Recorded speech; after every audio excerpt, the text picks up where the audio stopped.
Hello, everyone. How are you? My name is Lisa Karasek, and I am Brave Healer Productions Community Manager. And I am here today with Lainie Sevante Wulkan, and it is Brave Story Time. And today, Lainie is going to be reading for us her chapter in, what is the title in the chapter? Chapter 3, Intuitive Food Therapy, Conscious Eating for High Vibrational Wellness. Awesome. I love that. I'm so excited for this one. So, Lainie, I just have a couple questions before you read. Yeah. How did you come to be in this book? I'm just going to have to say it's divine intervention. Meeting Orora Medway Smith, she's just absolutely fantastic.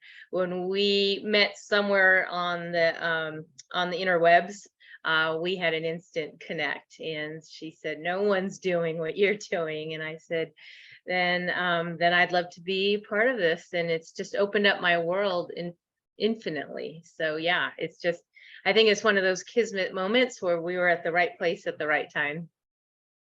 Awesome. I love that. Yeah. So, why did you want to write this chapter?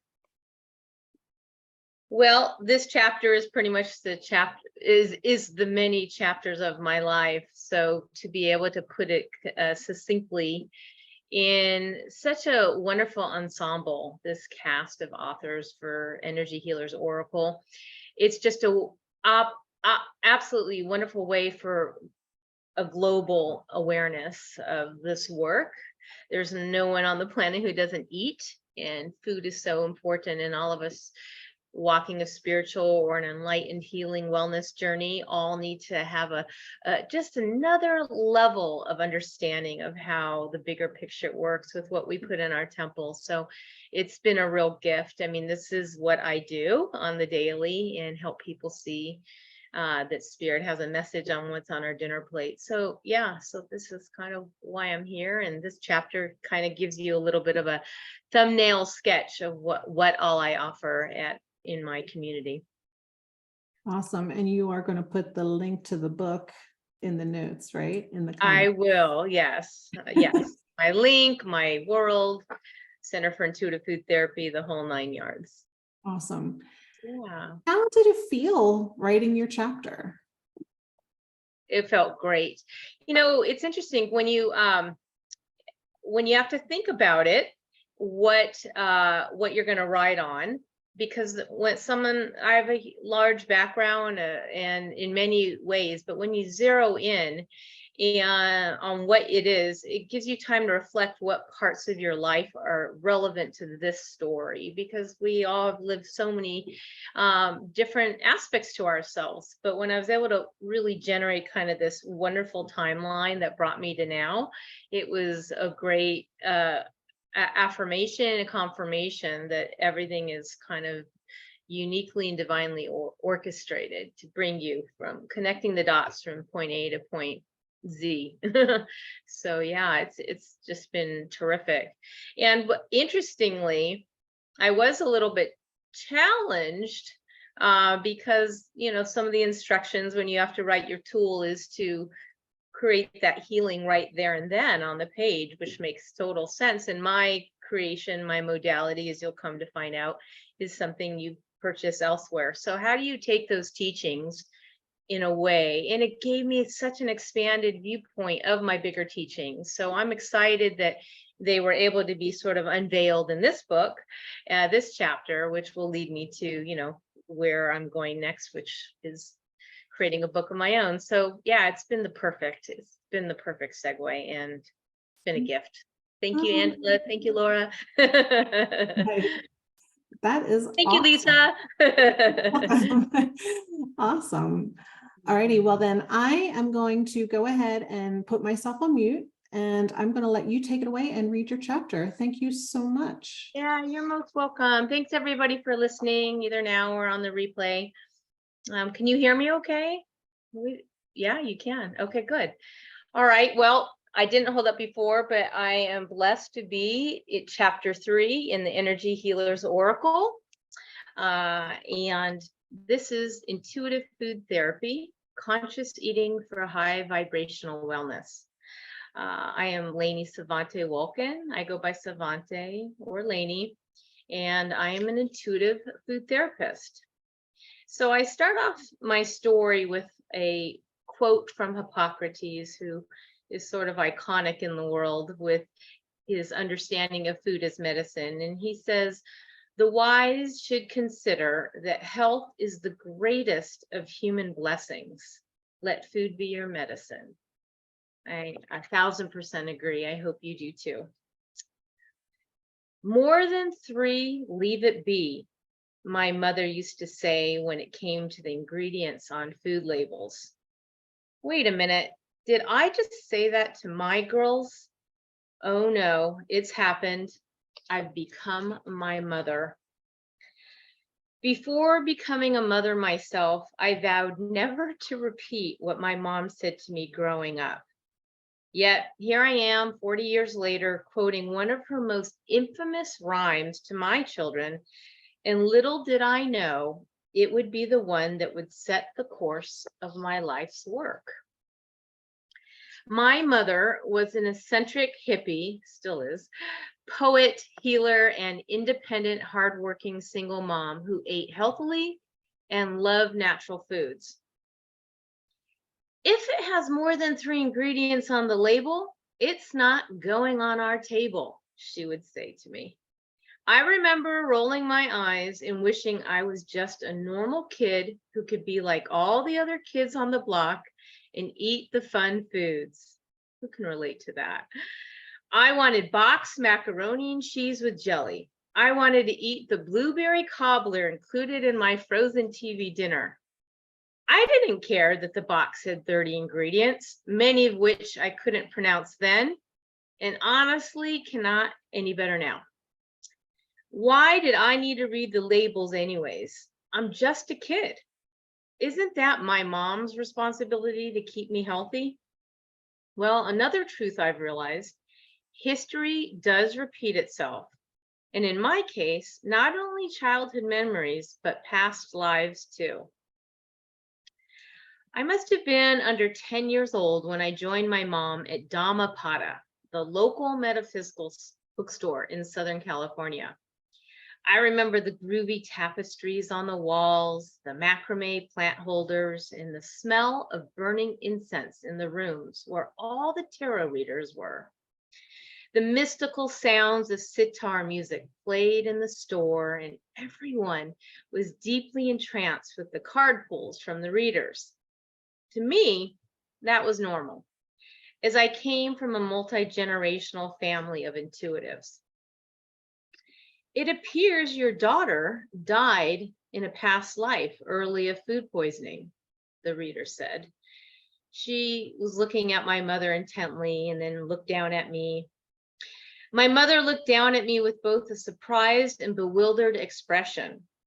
Whether that night became the defining moment of where I'd head in my college studies is questionable, but as I got older, I charted a course to learn and understand the depths of health and disease prevention, and I set sail into the vast world of nutrition and food science. Food became my everything, the what, the where, why, and how of my world.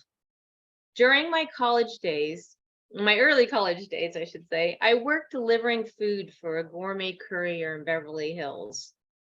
One of my deliveries was to Hollywood's top vegetarian chef to the stars. And I remember we chatted for a bit, and right then and there, she asked me to work for her, delivering food to the entertainment industry's A-listers. I'll never forget that moment.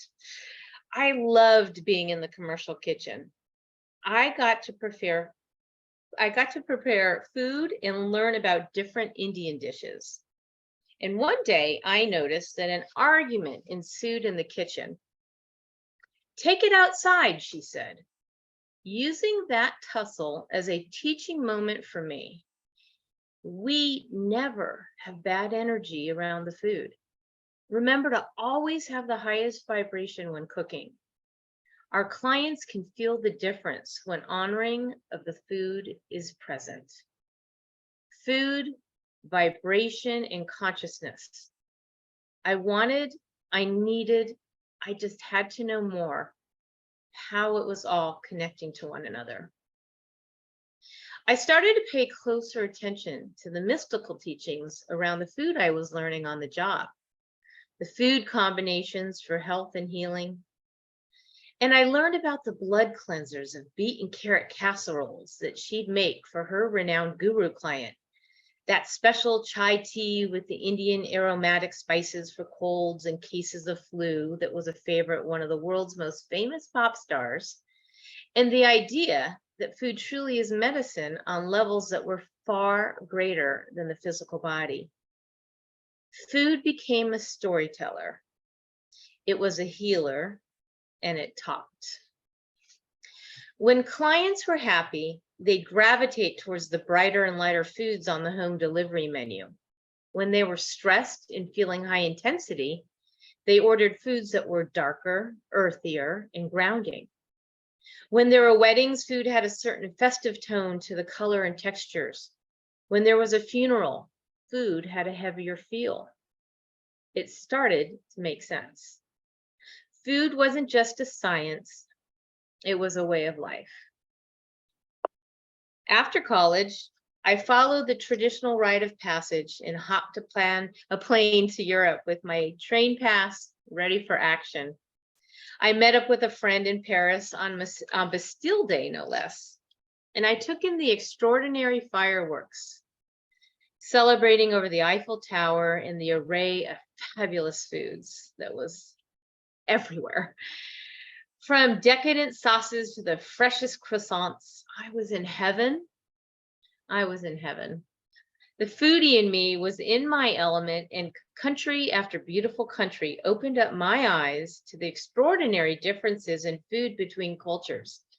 I was absolutely smitten.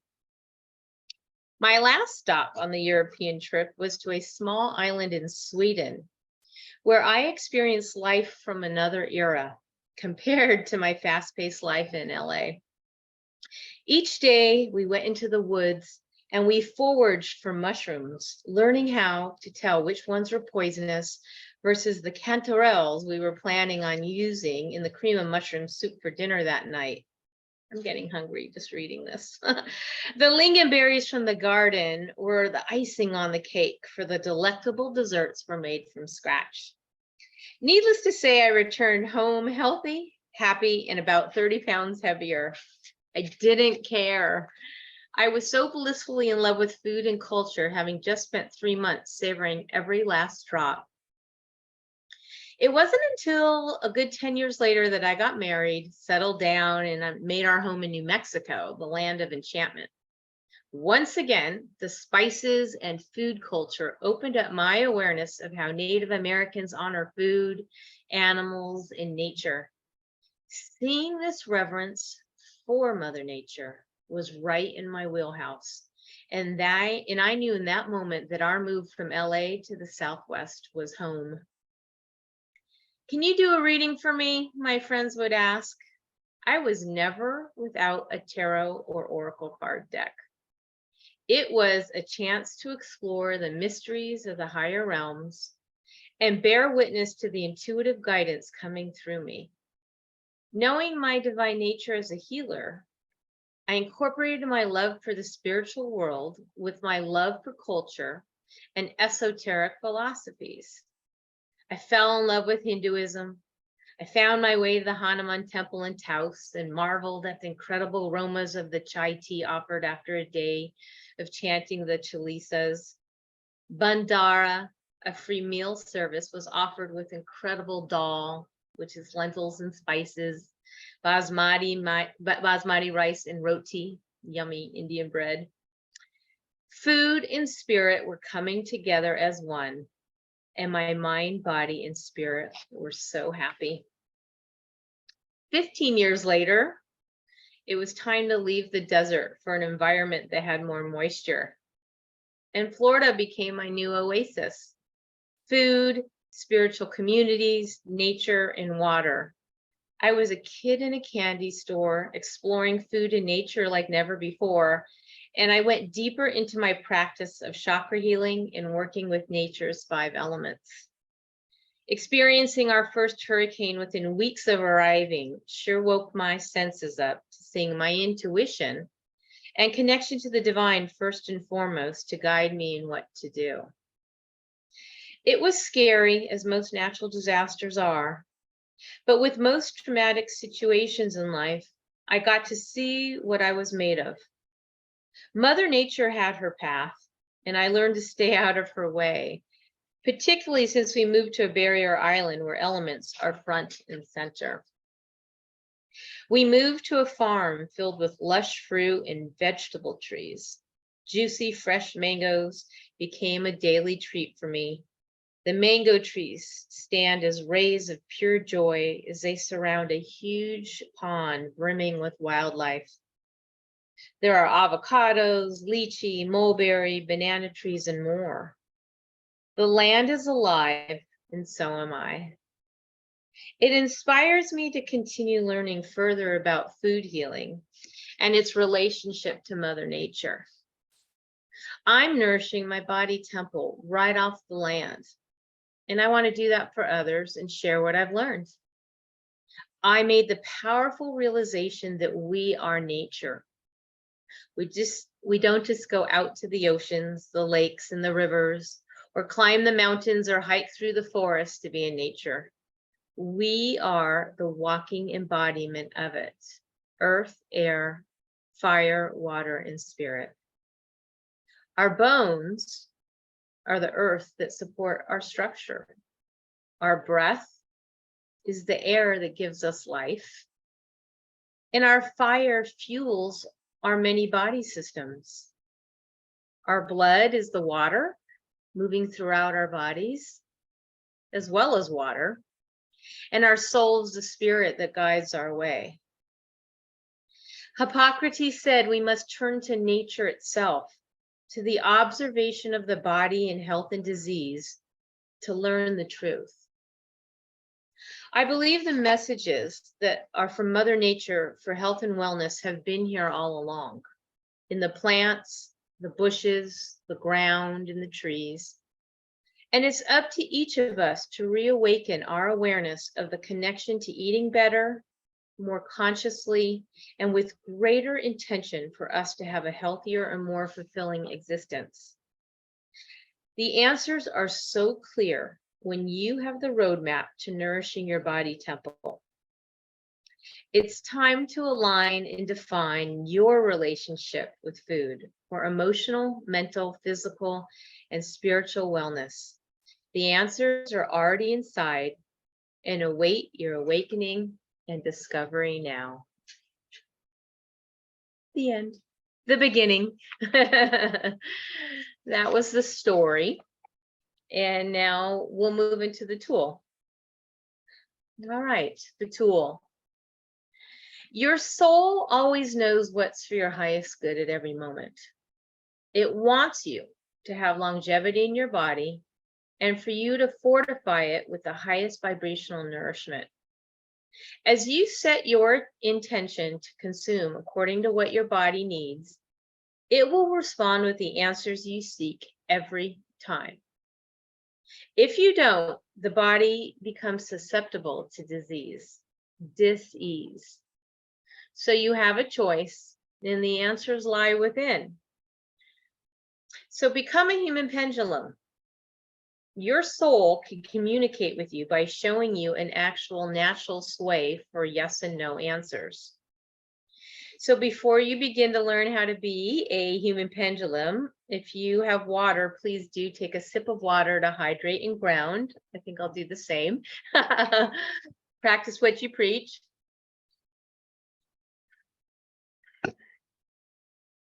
And I want you to stand up. I'm not going to, but if you can, stand up straight with your feet planted firmly on the ground. And you're going to make a couple of statements that are both true and false.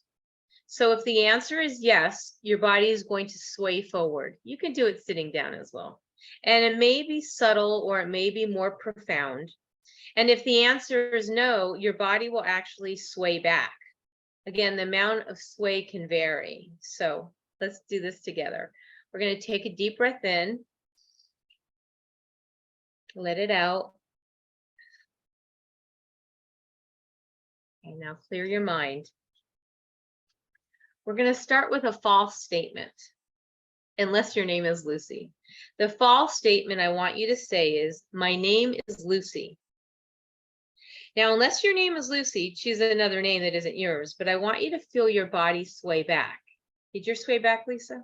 It should. If it doesn't move back right away, be patient, because you may even need to count backwards, like, my name is Lucy, 3, 2, 1, and your body will naturally sway back. Remember, hydration helps with that. So now here's the true statement to make. My name is, and you'll state your name, and you should feel your body sway forward. Again, if it doesn't move forward, count backwards.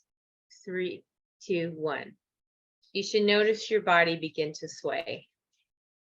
Again, hydration helps with that a lot. And so you can actually start training your body for many things, which we're going to show you now in the rest of the tool, by using this human pendulum. And some people by proxy, I was looking for if I had my use an actual pendulum, but I taught you in the book. I'm just using this. This is actually by proxy. You can use your outdoor, a pendulum outside of your body, but try to use the one in the book using yourself. All right, so the sway test in action is, now that you learn to be a human pendulum, let's explore how it works in one of the most frequented locations in your home, your refrigerator. All right. Okay, so be honest with yourself when looking inside. What do you see? Foods that are whole and from the earth? Are you seeing foods that are processed? Do you see foods that have those long list of ingredients you can't pronounce? Remember, more than 3, leave it be. I always say those would be the outer aisle foods, and the inner aisles have all the ingredients that have to have preservatives and a way to keep them shelf life sustainable. All right, so back to your refrigerator. Consider looking at the foods and with new eyes, and ask each item one at a time. Does, and then blank. Look at the foods, and you're going to do this. Does apples, does, whatever you have, does blank nourish my body temple at this moment? Ask it with an intention for clarity and see where your body sways. Clear your head of any bias. Your soul is calling on you so it can help you further up level your wellness. See that you are a mirror of what you already know. And start to access your intuition as you develop being authentic with yourself, and begin to honor the divine being that you are. Because when you start to, and this is off chapter, but if you start to tap into that intuition, you'll know in that exact moment if that food is good for you. Let's just take salmon. Read the sentence, does salmon nourish my body temple at this moment? And today it may, because you have some inflammation, it's an anti-inflammatory, and other times it may not be what your body's calling for. So just because it's swayed once, yes, sway every moment, because we're talking about real-time wisdom here. Okay. All right, chakra foods. Continue to look at foods in your refrigerator, and I want you to observe their colors, and I want you to see what foods are you resonating with. Really, just like what's popping out at you. Write them down. And notice if the foods are the colors of the chakra. Pay attention to what you are seeing. Start to connect inwardly, intuitively with the foods you have and the meanings of those chakras. So often we're buying what our soul wants us to heal. So when you're going to the grocery store and you eye on something, it's sometimes, not sometimes, I'm going to say all the times, it's your soul getting your attention. Maybe there's something going on with your chakras. And if you're new to chakras, I have a little quick guide, and you'll be able to read in the chapter of what's happening. So we'll start with the crown chakra. Sometimes people can start at the root, but in this case, we'll start at the crown. And we will say that the crown chakra up above your head is purple or white. And that is divine connection. Okay, that's our unity, our oneness chakra. And then moving down is our third eye, and that is indigo blue.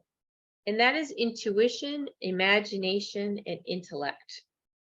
Okay, next we have our throat chakra. That's light blue, our area of communication, truth, and self-expression.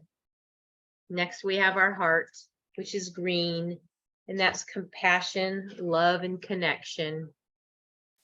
Then around our stomach is the solar plexus, which is yellow, and that is our emotions, and that's our power center. That's where we get our drive. And below the navel is our sacral chakra. That's our orange colored center. That's our energy area, our creativity, our center of sexuality. And then lower beyond that is the root, which is red. That is our survival chakra. That's our instinctual, that is our foundational security. So again, look at those colors and see what may be getting your attention in terms of those chakra systems and what foods will enhance opening those up further for your benefit. Next, we have nature's 5 elements. And now we talked about nature a lot in this chapter, and we talk about chakras and how nature and chakras go together. And that's what spirit's getting your attention with the foods that you're choosing. So let's start with earth. Earth are foods that are rooted and pulled up from the ground. So I gave you a couple examples: carrots, beets, sunflower seeds. Earth foods are going to help ground you. Okay, that's really good for the root chakra, right? Creating your foundation. You want to eat earth foods. Air, to me, that would be the air element, is the mindset. Foods that feed the brain, the intellectual center, the thinking, sometimes the brain fog we get a lot. Okay, that would also be third eye if you're connecting chakras and elements together. Well, foods that are great for the brain are black sesame seeds, walnuts, cherries, all notoriously researched for brain health. People who are fighting against Alzheimer's, dementia, okay, that sort of thing. Let's heal that brain. Fire, right? We talked about fire as an activator, as we are fire. Every system in our body, doesn't matter what it is, requires that chi, that energy to move, to work, whether it's the weight loss, any system, reproductive, cardiovascular, endocrine, you name it, every system requires an energetic burning of calories, right? That's our fire. So fire foods that inspire, activate, and stimulate: tomatoes, red bell peppers, garlic. Okay, those are all fiery foods. And next we have water.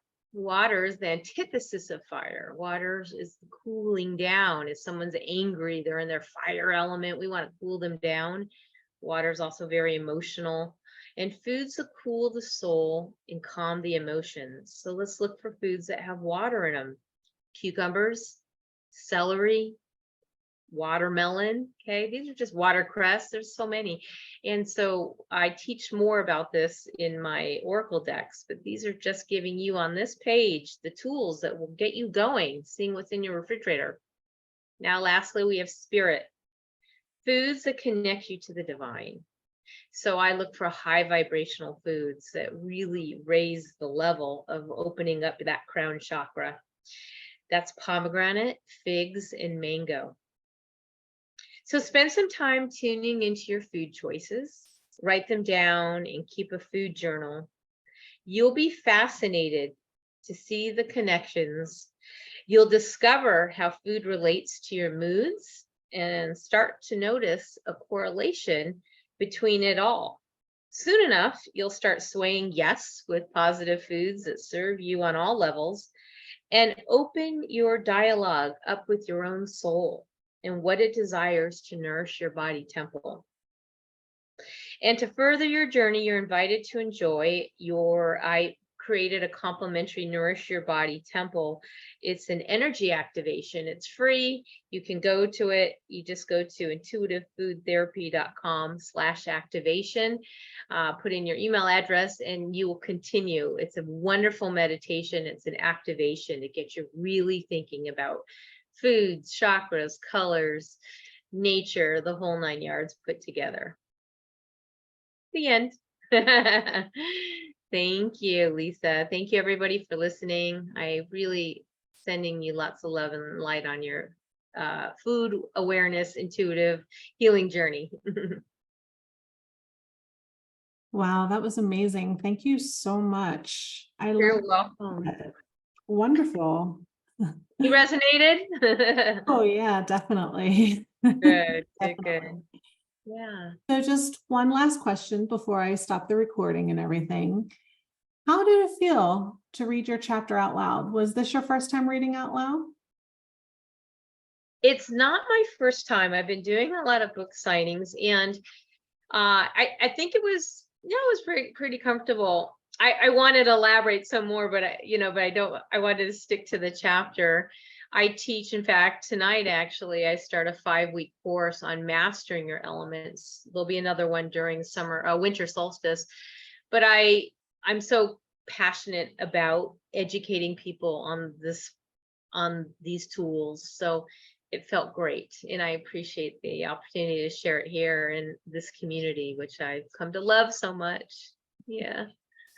Awesome. Well, it was a great chapter. Thank you. It is a great chapter. Thank you so much. You're most welcome. Thank you. And can I just share that all of this is generated from the Food Healing Oracle decks, which we didn't have in here, but you can learn all about it. And I guess we'll have the links up because you can learn all about my other writings, but it's really learning how to pull a card each day and see what that food's message is for you. And it will be so surprising that before you even put the food in the refrigerator, what you're buying at the store, it could be just exactly what you wanted to know, wanted to heal, wanted to feel. It's spirit's one step ahead of our humanness. So these cards help kind of be a pathway and a guide to allow you to see what that food's saying about everything we talked about here today. Thank you. Oh, thank you. Yeah.